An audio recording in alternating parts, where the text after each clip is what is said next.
Assalamualaikum warahmatullahi wabarakatuh. Di sini saya akan memberikan tutorial dalam menguji validitas dan reliabilitas pada program SPSS Statistik versi 21. Oke, langsung saja kita buka aplikasinya. Inilah tampilan awal dari SPSS versi 21. Untuk menguji validitas dan reliabilitas suatu kuesioner, maka kita harus mempunyai datanya. Nah, di sini saya juga sudah menyediakan datanya pada Microsoft Excel. Ini dia.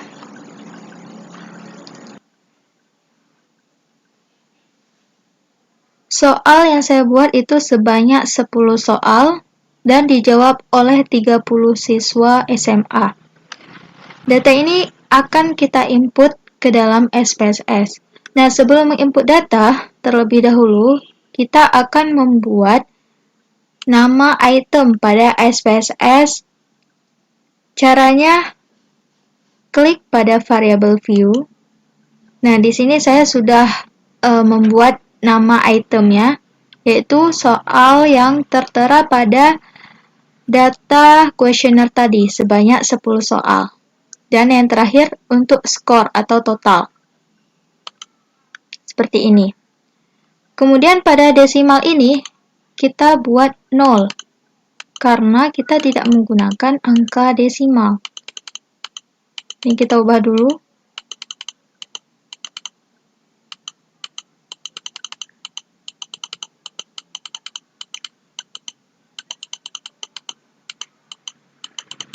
Oke, jika sudah selesai, kita klik pada data view.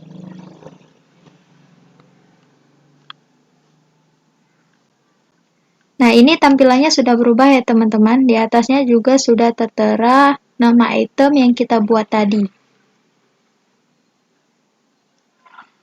Nah, untuk cara menginput data, klik pada Microsoft Excel, kemudian blok soal,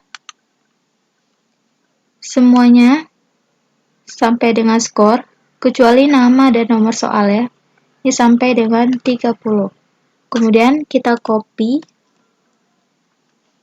lalu paste ke SPSS.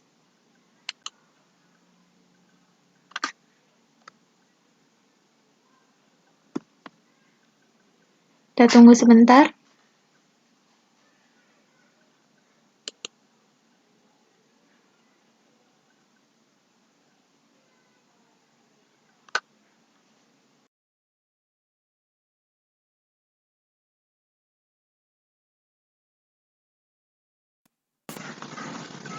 Oke, ini sudah mulai keluar angkanya.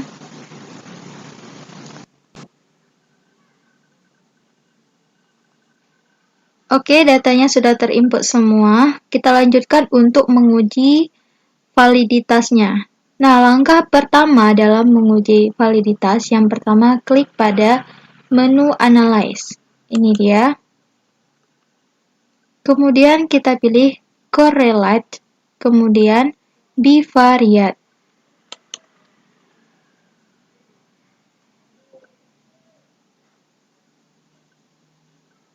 Sebentar teman-teman, agak lama.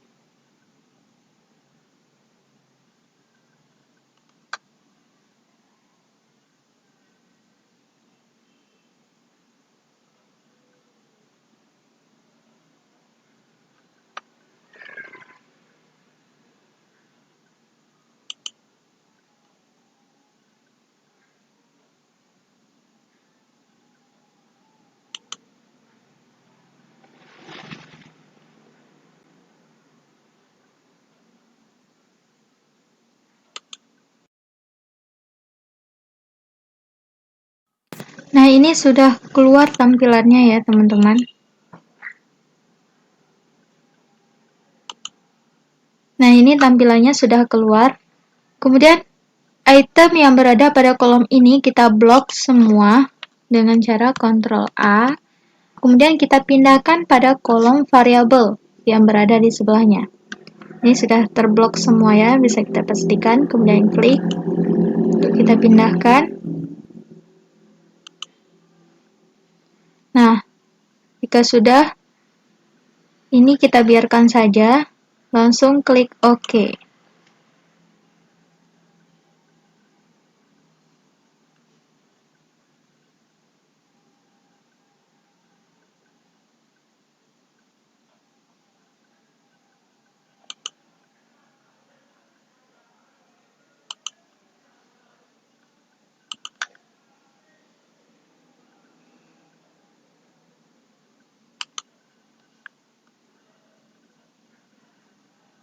Sebentar teman-teman.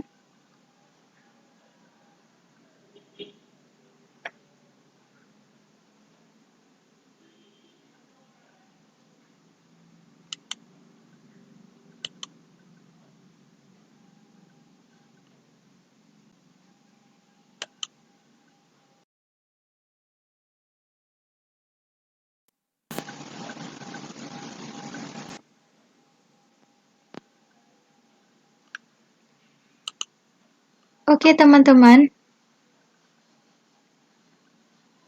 inilah tampilan dari outputnya ya. Selanjutnya kita melihat apakah kuesioner ini valid atau tidak. Nah, caranya mari kita lihat pada dasar pengambilan keputusan di sini sebentar.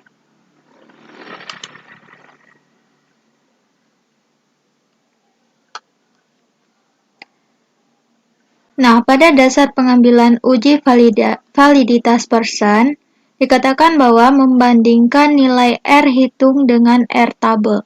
Jika nilai R hitung lebih besar dari R tabel, maka valid. Jika tidak, jika nilai R tabel lebih kecil dari R hitung, maka dianggap tidak valid. Nah, cara mencari nilai R tabel dengan N30, kita diketahui tadi ada 30 siswa yang menjawab kuesioner. Jadi, N-nya sama dengan 30.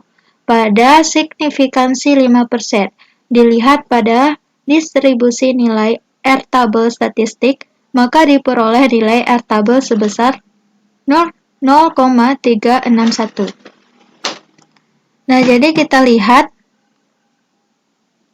apakah benar hasilnya 0,361. Nah, di sini betul ya teman-teman. Bisa kita lihat sebentar. Nah, ini pada distribusi nilai R tabel. Signifikansi 5% dan 1%. Kita lihat pada 5%. Pada N30, pada N sama dengan 30. Nah, ini dia. Jadi hasilnya 0,361.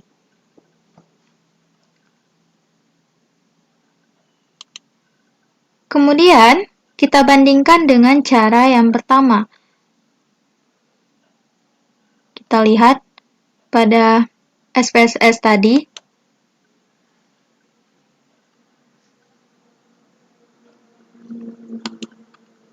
Nah, ini dia. Pada percent correlation, ini adalah R hitungnya, sedangkan ini signifikansi. Jadi, R hitungnya itu lebih, sebentar, kita lihat kembali. R tabelnya sebesar 0,361.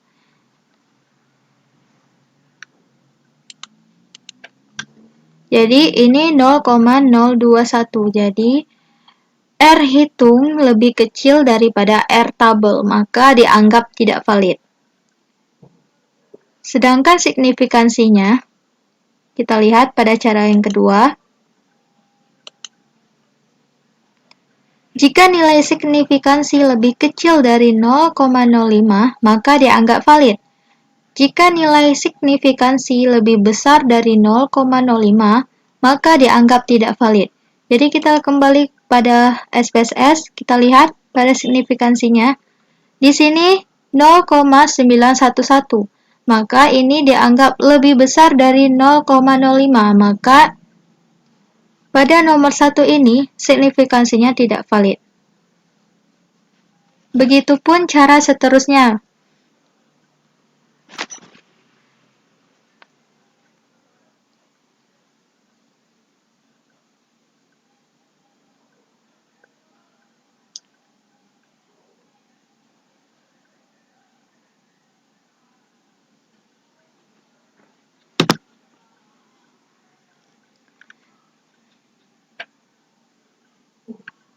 Untuk nomor 2 dan 3 dan seterusnya ini, kalian dapat menafsirkannya seperti yang saya lakukan tadi.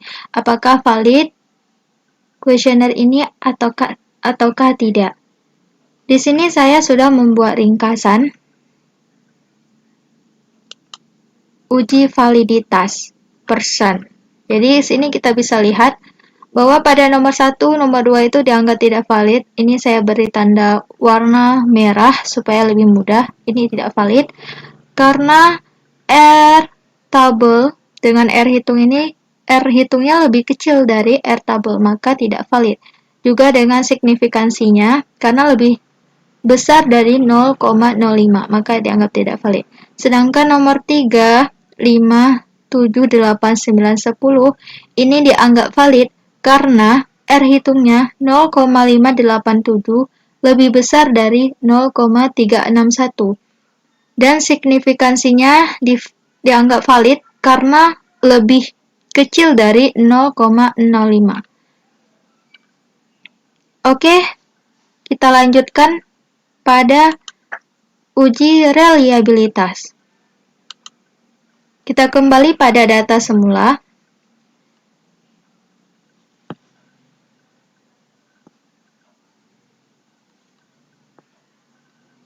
Caranya sama dengan menginput data pada program SPSS. Untuk uji reliabilitas yang diuji hanya yang valid saja. Di sini sudah kita ketahui karena saya sudah membuat ringkasannya bahwa yang valid hanya berada pada nomor 3, 5, 7, 8, 9, dan 10. Maka kita akan menguji ke 6 nomor ini saja, sedangkan 4 lainnya tidak karena tidak valid. Oke, langsung kita uji. Klik pada menu Analyze, pilih Scale, kemudian Reliability Analysis. Sebentar. Nah, di sini sudah tertera kembali item-item yang akan kita pindahkan ke kolom items-nya. Oke, di sini kita blok aja dulu semua. Kemudian kita tinggalkan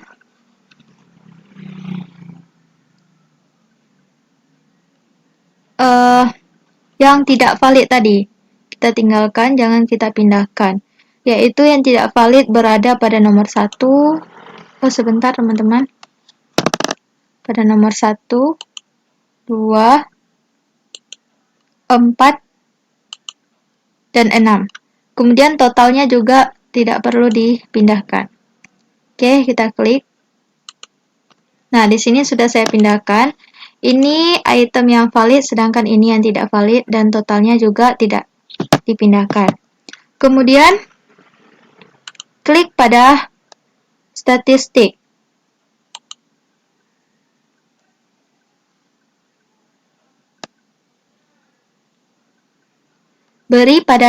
Beri tanda centang pada scale if item deleted. Kemudian, continue. Lalu, OK.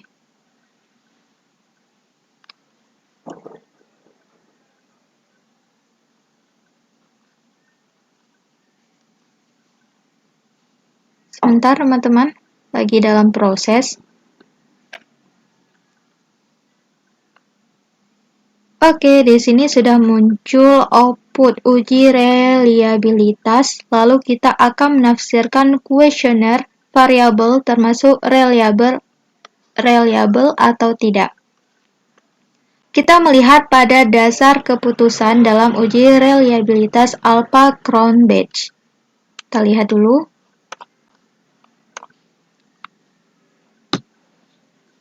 Nah, pada dasar pengambilan keputusan dalam uji reliabilitas Alpha-Cronbach, yang pertama, jika nilai Cronbach alpha lebih besar dari 0,60, maka kuesioner dinyatakan reliable atau konsisten. Yang kedua, sementara jika nilai Cronbach alpha lebih kecil dari 0,60, maka kuesioner dinyatakan tidak reliable atau konsisten. Oke, kita kembali pada output. Nah, pada tabel output 1, pada tabel ini memberikan informasi bahwa N sama dengan 30 orang siswa. Ini berarti 30 orang siswa. Karena tidak ada jumlah yang kosong, maka data valid adalah 100%. Pada tabel output yang kedua, diketahui bahwa ada N of item, ada 6 dengan nilai crown badge alpha 0,847. Berarti lebih besar dari 0,60. Kita lihat kembali, lebih besar dari 0,60. Maka kuesioner tersebut dinyatakan reliable atau konsisten. Nah, di sini lebih besar dari 0,60. Oke, lanjut pada tabel output ketiga. Gambaran untuk ke-6 pertanyaan. Perhatikan pada kolom scale min if item deleted. Diketahui crown badge alpha untuk ke-6 item adalah lebih besar dari 0,60. Ini lebih besar dari 0,60.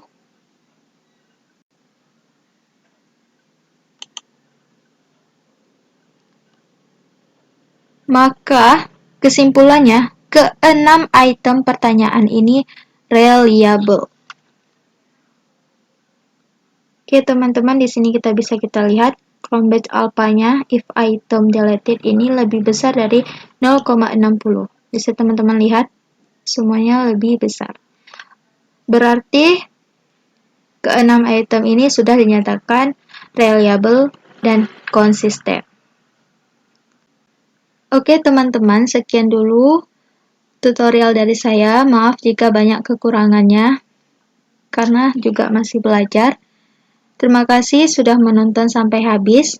Semoga bermanfaat dan mudah dipahami. Sekian, Assalamualaikum warahmatullahi wabarakatuh.